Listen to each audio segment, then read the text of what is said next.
Salut à tous, on est au Synfest 2023, regardez, wouh, avec Romain. Salut Romain, chez Salut. Kiviak Instruments, ça y est, on l'a, il est là. Il est là. Le Wofi, le Wofi, comment tu dis en français? En français, on dit Wofi. Wofi, d'accord, ça Wofi. marche. Et alors, on peut vous montrer un petit peu et faire une petite présentation de la machine. Vas-y, Bon. on est là pour ça. Ok, donc nous on est Kiviak Instruments. Le Wofi, c'est une machine qu'on développe depuis 3 ans, qui va sortir sous la forme d'un Kickstarter au mois d'octobre et qui sera disponible au tout début d'année 2024. Le concept, c'est très simple. Ça a l'apparence d'un synthétiseur analogique, c'est-à-dire un bouton, une fonction en termes d'ergonomie, mais il n'y a pas d'oscillateur, c'est basé sur des samples et c'est entièrement numérique. D'accord. Donc c'est un sampler, mono-sample, et il a une particularité aussi, c'est qu'il y a un microphone intégré, qui est ici, avec lequel on va pouvoir faire du sampling directement. Bien entendu, on peut sampler sur une entrée ligne de manière classique aussi. Parce que l'idée, c'était d'avoir une machine d'un format suffisamment portable pour qu'on puisse la transporter partout. Elle fonctionne sur batterie, il y a une batterie embarquée Génial. qui dure pendant 4 heures. Super. Donc on recharge en USB. L'USB, bien entendu, on peut faire du MIDI over USB. On a du MIDI classique in, out, through. Input, output, audio. On a du CV gate in and out. Et on a de la synchro MIDI ou de la synchro analo aussi. Tu fais audio sur USB aussi ou pas? On ne fait pas encore audio USB, on y réfléchit. Le problème de l'audio sur USB, c'est pas le Macintosh, c'est le Windows en fait. D'accord. Où c'est pas normé, c'est un peu compliqué. D'accord. Mais peut-être ça viendra un jour. D'accord. Là du coup, en fait, il y a une particularité aussi sur cette machine, c'est qu'on vient émuler en fait d'anciens sampleurs. Donc je pense que c'est intéressant de montrer l'écran. Vas-y. Donc on le voit tout en haut, il y a les petits pictos. Donc là typiquement, Akai. ouais, alors sur la version définitive, on le dira peut-être pas. Ah zut. C'est un Japanese 12 bits. D'accord. On a un Japanese 8 bits. Ouais, ok. Un autre Japanese 8 bits. On regarde pas les marques, on floutera, on floutera. Vas-y. Et après, on a fait des modèles un peu à nous. Ça fonctionne sur la base du bit crushing en fait. Donc on choisit les résolutions, fréquences d'échantillonnage. D'accord, ouais. Et l'idée, voilà, c'est de venir colorer le son avec ça. Ok. Donc le player en fait ici, on va choisir le mode de lecture du sample. Donc en boucle, once, reverse ou boomerang. On a la possibilité donc de changer les machines. On va pouvoir pitch up ou pitch down. Ouais. J'aime bien les petites alvéoles là, c'est sympa. Bah, on a essayé de faire un truc un peu cool. C'est les mêmes que là quoi. Ouais, c'est un peu l'idée de faire des choses un petit peu organiques. Ouais, ouais. Il y a du time stretching. D'ailleurs, l'algo de time stretching, on bosse avec l'IRCAM en fait là-dessus. Ah cool. Qui nous fournit une partie de leur bibliothèque Super VP qui permet de faire du time stretching un peu innovant. Ouais. Et donc il y a une enveloppe. L'enveloppe en fait, on peut l'affecter soit au filtre, soit à l'ampli, soit aux deux. L'enveloppe, bah voilà, elle fonctionne avec des faders, mais on la visualise sur l'écran. Ouais. Donc ça c'est rigolo. Voilà. On peut sculpter directement là-dessus. On a un filtre qui est numérique. Donc 12 ou 24, ok. 12 ou 24, un passe-bas bien entendu. Et on a un LFO qu'on peut affecter en fait sur le paramètre qu'on veut. Donc pour affecter le LFO, on clique sur Learn. Ouais. Par exemple là je vais le mettre sur le filtre. Hop. Ouais. Et j'ai affecté mon LFO sur le filtre. Je peux changer la forme d'onde, je peux changer la fréquence, je peux le mettre en synchro sur le BPM de ma clock si je veux. Pardon. On va le laisser free. Hop. Je peux le désaffecter en cliquant là-dessus. Et on a un petit haut-parleur aussi pour faire du son témoin quand on est dans la forêt et qu'on a oublié son casque. Bah oui, dans la forêt. Évidemment, quand on est tout nu dans la forêt, c'est très important d'avoir un son témoin. C'est vraiment le seul truc auquel tu penses. Tu étais tout nu dans la forêt, tu te dis, il faudrait que j'ai du son quand donc ça même. c'est super important. Et non, alors les killer features, on va en parler maintenant, c'est le textureur. Et après on vous fait écouter bien entendu tout ça. D'accord. Donc le textureur, en fait, qu'est-ce que c'est? C'est un effet type shimmer granulaire. Donc entre de la synthèse granulaire et un shimmer. Il y a 4 paramètres, c'est très simple. La taille des grains, la profondeur, la densité et le chaos qui permet de choisir la façon dont on les réinjecte. Ouais. First in, first out, c'est 0. Et plus on augmente le chaos, plus ça ajoute un côté aléatoire. D'accord. Bien entendu, on va vous faire écouter ça. Tu peux le commuter en mono ou en stéréo. Ouais. Et dans l'autre killer feature, c'est pour ça que ça s'appelle le Wofi. Ouais. C'est parce que c'est à la fois Lofi et à la fois il y a du Wi-Fi. Parce qu'il y a une plateforme cloud en fait, sur laquelle on va pouvoir partager ces patchs. Et cette plateforme cloud, il faut le préciser parce que ça inquiète beaucoup les gens, elle est gratuite. Elle n'est pas obligatoire, elle est gratuite et ça n'entraînera pas de frais de souscription. D'accord. Voilà. Nous ne sommes pas comme certaines grandes entreprises américaines qui ont eu des problèmes récemment avec ça. D'accord. Donc non, l'idée c'est vraiment de faire un truc communautaire. Tu cliques sur Share, tu peux partager ton son et tu peux accéder à tes samples directement. Et un petit peu à la manière d'iCloud par exemple. où tu vas pouvoir sauvegarder en fait tes presets aussi dans le cloud. Ouais. Là, c'est un peu l'idée. C'est-à-dire que tu es en concert, tu as massacré ta machine, tu as tous tes presets qui sont sauvegardés dans le cloud. Tu chopes une autre machine, tu es sauvé. Tu es sauvé. Okay, donc ça, c'est moyennant 250 € de mobile data puisque tu es en Colombie. Au Pérou. Si tu es en Colombie, on sait pourquoi tu as fait ta machine. On t'a vu. On t'a vu dans les backstage. On sait pourquoi. On voit ce que tu fais. Non, mais je pense que ce qui peut être intéressant, c'est d'expliquer voilà, comment ça marche et faire une petite démo. Ouais, écoute. Allez, je vous propose de commencer avec un preset assez basique. Donc, c'est un preset sur lequel j'ai loadé un sample de Rhodes que je vais pitcher un peu bas. On va lui ajouter un petit peu de textureur. Hop, merci. Donc là, j'ai rajouté le textureur. Ah oui, il y a de l'aftertouch. C'est pour ça que quand j'appuie, on l'a câblé sur le pitch. On l'a câblé sur le pitch, l'aftertouch. On lui a dit de parler moins fort. Pardon, j'avais le casque, je m'entendais pas. Du coup, on a l'aftertouch en fait qui est câblé sur le pitch là. Ouais, et on pourra l'affecter sur ce qu'on veut. Donc là, je prends mon sample, je choisis un modèle de machine. Hop, là, je le passe en 12 bits. Donc il a un petit côté plus noisy. Ouais, sympa, sympa. Je vais rajouter du glitch.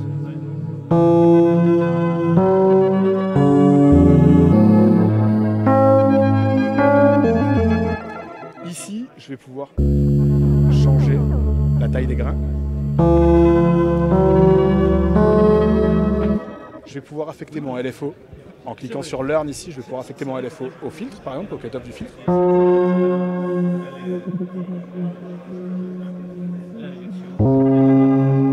Et on va pouvoir, bien entendu, pitcher, faire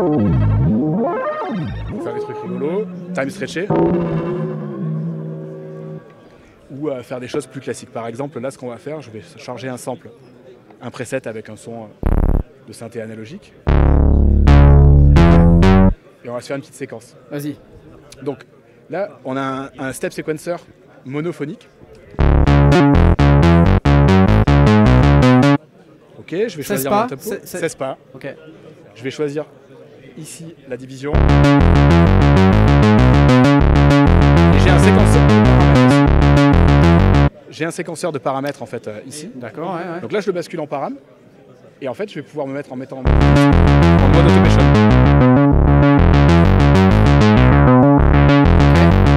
Donc là, je fais une automation sur le séquenceur. Alors, ce qui est rigolo avec le séquenceur aussi, c'est qu'on peut changer les points de start et de stop du séquenceur. Donc, est-ce qu'on peut les changer indépendamment pour les param et pour les notes? Non, aujourd'hui, c'est sur les mêmes... on pourrait le faire. Ça pourrait être rigolo de faire ça. Bah ouais. On pourrait le faire. Évidemment, les séquences, on peut les transposer. Et on peut jouer par-dessus une séquence.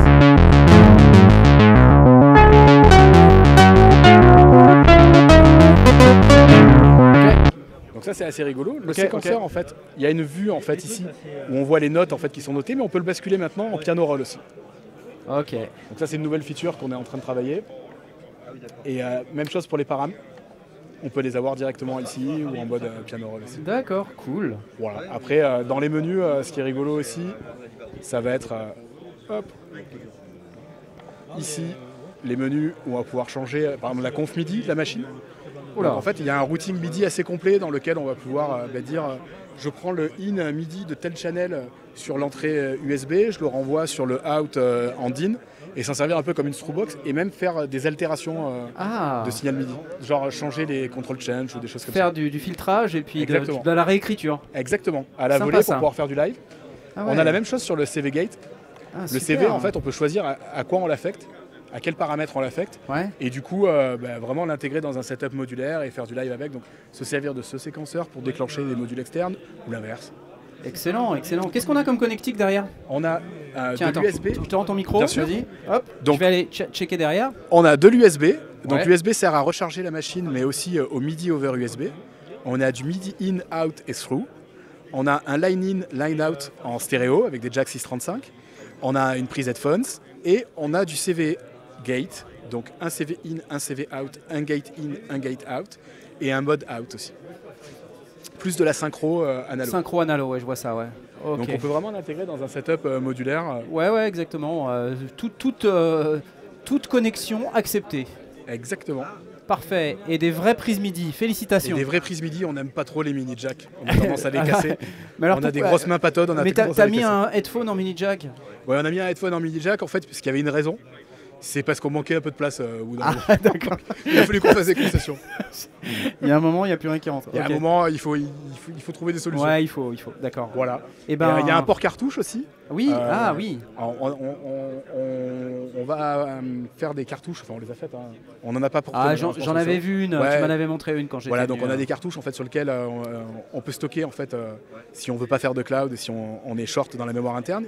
Il y a 100 mégas dans la mémoire interne, 100 mégas sur les cartouches. Alors ça peut paraître peu, mais en réalité comme on utilise des samples très courts, ça permet d'avoir vraiment beaucoup de samples. Ça fait 18 minutes quand même d'audio, 100 mégas. Oui. 18 minutes, si tu as des samples de 1 seconde, c'est déjà... des samples qui font entre 1 et 5 secondes. C'est déjà 60 x 18 samples, donc c'est énorme. C'est énorme, et en plus on les stream directement, on n'a pas besoin de les loader, c'est-à-dire que quand on passe... Ce qui est important, c'est que quand on passe d'un sample, d'un preset à un autre, c'est instantané. Il n'y a pas de temps de loading comme sur un sampler à l'ancienne, c'est vraiment instantané. Et ça sera la même chose avec le cloud. On va faire un mode streaming en fait où ça sera vraiment hyper rapide. Voilà, donc c'est vraiment des fonctions qui sont pensées pour les musiciens pour aller au plus vite possible.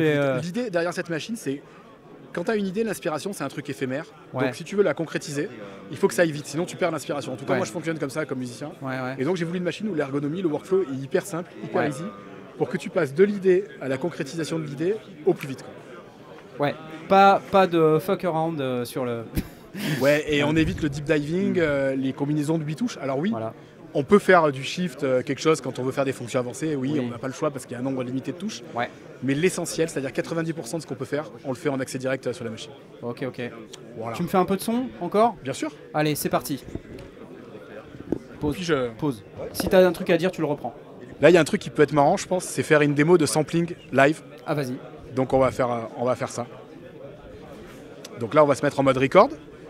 Donc en mode record, j'ai le petit vumètre qui est ici. Et donc là,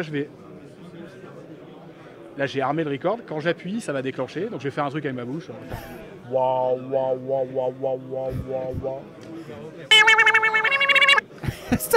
Tu le fais super bien. Alors ce qui est rigolo, c'est quand on y met du textureur. Et qu'on va le pitcher un peu down. Et qu'on va y mettre un modèle de machine un peu stupide. On va pouvoir faire des choses vraiment rigolotes. Et là, si on le glitch encore un petit peu et qu'on le time stretch. Ah, c'est rigolo. Alors qu'à la base, c'était un sample fait avec ma voix. À la bouche.